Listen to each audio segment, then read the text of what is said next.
যে ডার্বি আমি খেলাম কয়েকদিন আগে 6 টাকা, সে ডার্বি হলো 8 টাকা। আর তাও খেলাম, মনকে সান্ত্বনা দিলাম যে তুই একটা বিড়ি খর, বিড়ির দাম নিয়ে তোর এত মাথা ঘামানো চলবে না। কারণ দিন শেষে বিড়ি না খেলে মাথার পিরিকটুকু, আরে আমার মাথা নষ্ট, কি যে কষ্ট। আমি আমি আমি জানিস ভাই, বিড়ি না খেলে আমার মাথায় কোনো কিছু ঢোকে না, সবকিছু ওলট পালট লাগে। আর তাই আমি বিড়ি খাওয়ার দিকে, আমার নেশার দিকে ফোকাস দিতে গিয়ে আমি দিন শেষে বিড়ির দাম ভুলে যাই। আমি সেজন্য ডার্বির দাম 8 টাকা হওয়ার পরও খেয়েছি। আর সে ডার্বি এখন নাকি 10 টাকা, আর 10 টাকা।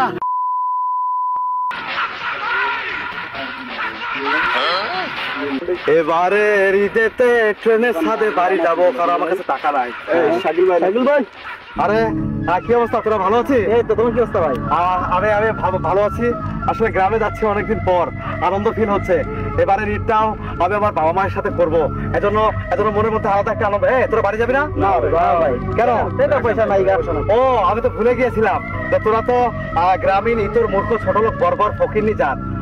তোদের কাছে তো টাকা থাকবে না, সবসময় তো মানিব্যাগ ফাঁকা। কিন্তু ভাই, আপনার তো কাজটা ভালো করতেছেন না ভাই। কেন ভাই? আমাদের কোনো সালামি না দিয়ে আপনি বলা গেলেন।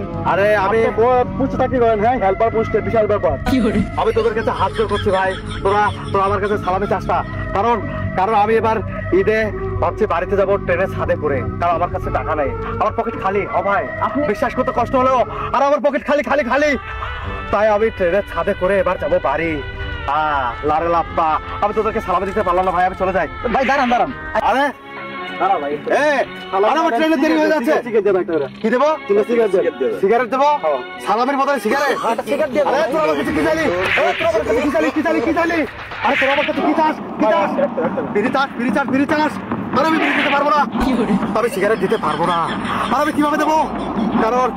কারণ বিড়িতে যা সিন্ডিকেট, বিড়িতে যা দামাদামি শুরু হয়েছে। আরে যে ডার্বি আমি খেলাম কয়েকদিন আগে 6 টাকা, সে ডার্বি হলো 8 টাকা। আর তাও খেলাম, মনকে সান্ত্বনা দিলাম যে তুই একটা বিড়ি খর, বিড়ির দাম নিয়ে তোর এত মাথা ঘামানো চলবে না। কারণ দিন শেষে বিড়ি না খেলে মাথার পিরিকটুকু, আরে আমার মাথা নষ্ট, কি যে কষ্ট। আমি জানিস ভাই, বিড়ি না খেলে আমার মাথায় কোনো কিছু ঢোকে না, সবকিছু ওলট পালট লাগে। আর তাই আমি বিড়ি খাওয়ার দিকে, আমার নেশার দিকে ফোকাস দিতে গিয়ে আমি দিন শেষে বিড়ির দাম ভুলে যাই। আমি সেজন্য ডার্বির দাম 8 টাকা হওয়ার পরও খেয়েছি। আর সে ডার্বি এখন নাকি 10 টাকা, আর 10 টাকা। আরে ডার্বি স্টার লাকি আর পেনশনের দাম বাড়ার কারণে আমি দিন শেষে ব্ল্যাক ডায়মন্ড খেয়েছি। আমার স্বপ্নের সেই ব্ল্যাক ডায়মন্ড সিগারেট, আর সেদিন সব 6 টাকা। আরে বর্তমানে সেটা 60 টাকা। আর কিভাবে সম্ভব?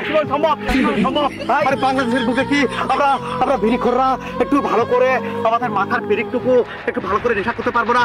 আরে আমার মাথা নষ্ট, কিতে কষ্ট হয় ভাই। আমি সিগারেটের দাম বাড়ার কারণে দিন শেষে ব্ল্যাক ডায়মন্ড খেয়েছি বেহার মতো। আরে তোর দেখবি, আমার কাছে বিড়ি আছে ভাই, কিন্তু আমি এটা দিতে পারবো না। আরে তোরা এর বদলে আমার কাছে টাকা নেই, পয়সা নেই, সব নেই, কিন্তু আমি বিড়ি দিতে পারবো না। কারণ বিড়িতে যা সিন্ডিকেট, একটা বিড়ির দাম। আরে আমার স্বপ্নের সেই ডার্বি সিগারেট, আমার স্বপ্নের সেই স্টার সিগারেট, প্রত্যেকটা সিগারেট প্রতি 2 টাকা করে দাম। আরে এত সিন্ডিকেট হলে আমরা বিড়ি খাবো কিভাবে? আর তোদেরকে আমি যদি একটা বিড়ি দিয়ে দেয়, তাহলে আমার 8 টাকার গমার সারা, 12 টাকার গমার সারা, পেনশন দিলে তো 20 টাকার গমার সারা, এখন সেটা 22 টাকা। এভাবে দিনের পর দিন যদি বিড়িতে দাম বাড়তে থাকে, তাহলে আমি কিভাবে বিড়ি খাবো? শুধুমাত্র স্টার আর ব্ল্যাক ডায়মন্ড নয়, তোদেরকে আমি দেখাচ্ছি আমি লাকি খাই। আমি সব ধরনের বিড়ি খেয়ে শেষ করেছি, কিন্তু দিনের পর দিন প্রত্যেকটা বিড়িতে 2 টাকা, 3 টাকা, 5 টাকা, 4 টাকা এভাবে বাড়তে আমার সব শেষ হয়ে গেছে। আমার কাছে আরো আছে। আমার কাছে দেখ, এই সিগারেট আমি আর কোনোদিনও খাবো না। এই সিগারেট খেয়ে আমি ফকির হয়ে গেছে। আরে আমি হেল্পার পোস্টে জব করি, আর সেই টাকা বেতন পেয়ে আমি পুরো মাস বিড়ি খেয়ে শেষ করে দিয়েছি। আমার গার্লফ্রেন্ড নেই একটা, কারণ আমার গার্লফ্রেন্ড রাখতে পারি না, কারণ আমার বিড়ির নেশা। আমি দিন শেষে বিড়ি খেতে গিয়ে আমার পকেট শূন্য করে দিয়েছি। আমার ওয়ালেটে কোনো টাকা নেই, ফাঁকা। দিন শেষে আমি শূন্য। আমার বিড়ি প্যাকেট কি করলে? বিড়ি দে। আরে আমার বিড়ি প্যাকেট ফেরত দে। আরে আমার বিড়ি না খেলে আমার আমার মাথা নষ্ট হয়ে যায়, আমার ভেতরটা ধ্বংস হয়ে যায়। আমি রাত দিন শুধু বিড়ি ছাড়া কিছু। হ্যাঁ, তোদের কাছে কয় প্যাকেট বিড়ি? আর দেখি কয় প্যাকেট? 3 প্যাকেট।